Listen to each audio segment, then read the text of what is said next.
All right, so what is the future of egg prices right now? So it has been obviously a really tough time for American consumers. For me, I was raised by a single mom in a rural community. I think about a lot.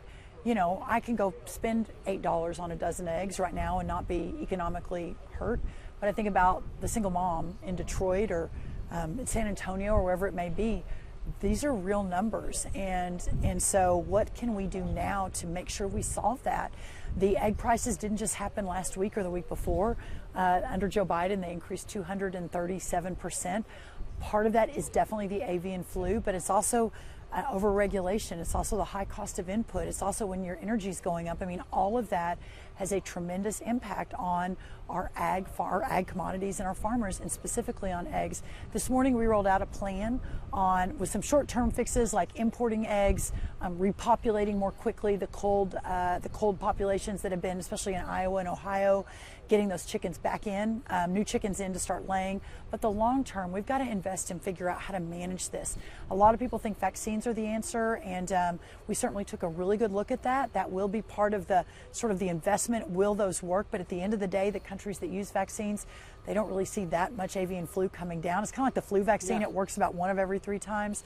But investing money to all of our egg farmers on biosecurity measures, working to ensure that, again, if they are depopulated, how we repopulate them quickly, how we import, and then putting some research into the long-term fix. Also, the president wants to now import millions of eggs from Turkey. How can we be assured those eggs are going to be safe, especially because clearly if they're traveling that far, there's got to be some temperature controls, there's got to be clearly a number of regulations to make sure they're safe. There is nowhere in the world that has better, more stringent safety regulations than America through the United States Department of Agriculture.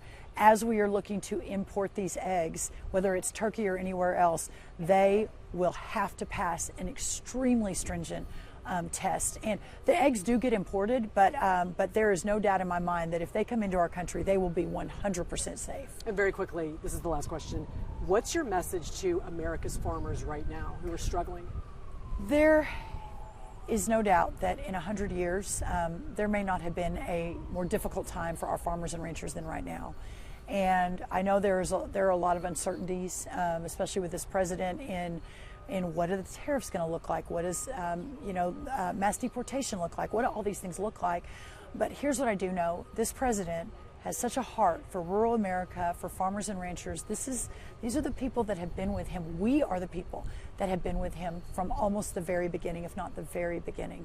So his message to me is constantly, let the farmers and ranchers know I'm with them. Let them know I've got their back. Let them know we'll make sure they're more prosperous than ever before when we leave here, just to hang with us. And so that would be my message. And what a joy to represent the greatest community today in America, but in American history, than the ag community. Thank you so much. Thank you. Yes, you too. I know you're